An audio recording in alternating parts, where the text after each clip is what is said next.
Salut Jérôme, Salut Lucie. ça va? Très bien, merci et toi? Ça va, merci. Dis-moi, il s'est passé quelque chose le 20 mai 2022 à Pôle emploi, tu peux nous en dire quelque chose? Oui, effectivement, c'est la date de mise en signature et d'entrée en vigueur du nouvel accord TH et le SNU a signé cet accord TH. Et en Occitanie, nous avons dédié une équipe de conseillers pour aider nos collègues travailleurs handicapés dans le cadre de l'application de cet accord. Et parce que ça concerne à peu près combien de personnes, les travailleurs handicapés en Occitanie? En Occitanie, on a, d'après les chiffres de la direction, environ 10% de l'effectif qui est reconnu travailleur handicapé, soit à peu près 500 personnes. Ah oui, quand même, c'est assez important. Et dis-moi, cette équipe qui a mis en place le SNU, elle a mené des actions, elle a fait des petits combats, des choses, est-ce que tu peux m'expliquer?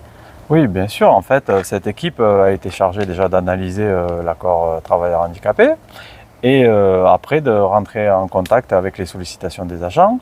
En termes d'action, on a fait tout ce qui était suivi des aménagements de poste, puisque suite à prescription et préconisation médicale du médecin du travail, il y a derrière l'application obligatoire par l'employeur de l'aménagement de poste. Alors ça va de la souris, l'écran, le clavier, le fauteuil, ainsi de suite.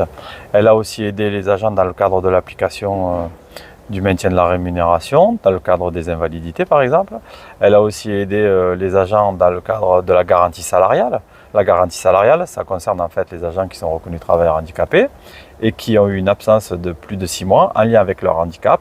À leur retour, il y a une garantie salariale qui s'applique et ça leur permet d'avoir la moyenne des promotions et des augmentations de salaire de leur catégorie professionnelle. D'accord. Mais parce que du coup, en fait, la direction n'applique pas systématiquement les données qui sont prévues dans l'accord? Ah si, la direction applique les données qui sont prévues dans l'accord dans le cadre des sollicitations.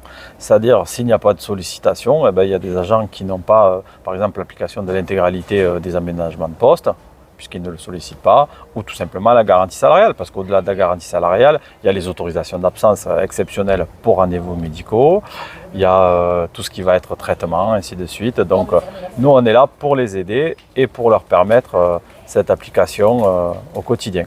D'accord, donc les agents TH ont plutôt intérêt à se tourner vers le SNU et il ne faut pas qu'ils hésitent en fait. Ah bien sûr, ils ont tout à fait intérêt à se tourner vers le SNU, puisque la communication de la direction, c'est uniquement un mail et un renvoi dans un cadre de l'intranet vers l'accord. D'accord, et aussi parce qu'au SNU, le U veut dire Unitaire, mais aussi utile.